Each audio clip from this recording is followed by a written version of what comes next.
News ബസിന്റെ വിഷയത്തിലേക്ക് വരുന്നതിന് മുൻപ് ഇപ്പോൾ വരുന്നൊരു വാർത്തയിലേക്ക് ആദ്യം പോകാം. First on report.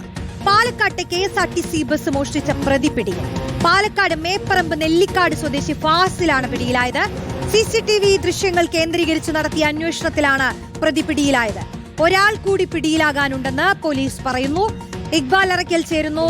ഇക്ബാൽ, ദിവസങ്ങളായി പ്രതിയെ പിടികൂടാനായത് ഇന്നാണോ? ഈ CCTV ദൃശ്യങ്ങളൊക്കെ ആദ്യഘട്ടത്തിൽ തന്നെ പുറത്തു വന്നതാണ്. അത് കേന്ദ്രീകരിച്ച് നടത്തിയ അന്വേഷണം തന്നെയാണോ പ്രതിയിലേക്ക് എത്തിയത്? ഇനി ഒരാളെ കൂടി പിടികൂടണം അല്ലേ?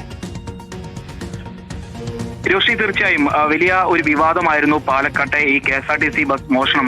പാലക്കാട്ടെ KSRTC ഡിപ്പോയിൽ നിർത്തിയിട്ടിരുന്ന KSRTC ബസ്സാണ് പുലർച്ചയോടുകൂടി 2 യുവാക്കളെത്തി മോഷ്ടിച്ചു കൊണ്ടുപോവുകയും പിന്നീട് പാലക്കാട് നഗരത്തിലൂടെ ഓടിക്കുകയും വലിയ രീതിയിൽ അപകടങ്ങൾ ഉണ്ടാക്കുകയും ചെയ്തത്. പുലർച്ചെ 2:50 നഷ്ടമായ ബസ് പിന്നീട് പുലർച്ചെ 5 മണിയോട് കൂടിയാണ് പാലക്കാട്ടെ ടൗൺ സൗത്ത് പോലീസ് കണ്ടെത്തിയത്. ഈ സംഭവത്തിൽ പോലീസ് കേസെടുത്ത് അന്വേഷണം നടത്തുകയായിരുന്നു. 2 പാലക്കാട് സ്വദേശികളാണ് ഇതിന് പിന്നിലെന്ന് പോലീസ് നേരത്തെ തന്നെ കണ്ടെത്തിയതാണ്. CCTV ദൃശ്യങ്ങളുടെ അടിസ്ഥാനത്തിലായിരുന്നു പോലീസിനെ കണ്ടെത്തൽ. ഏതായാലും ഈ സംഭവവുമായി ബന്ധപ്പെട്ട് ഈ 2 പ്രതികളും ഒളിവിലായിരുന്നു. ഇവരിൽ ഇപ്പോൾ ഒരാളെയാണ് പാലക്കാട് ടൗൺ സൗത്ത് പോലീസ് പിടികൂടിയിരിക്കുന്നത്. പാലക്കാട് മേപ്പറമ്പ് നെല്ലിക്കാട് സ്വദേശിയായിട്ടുള്ള ഫാസിലാണ് ഇപ്പോൾ പാലക്കാട് ടൗൺ സൗത്ത് പോലീസിന്റെ പിടിയിലായിട്ടുള്ളത്.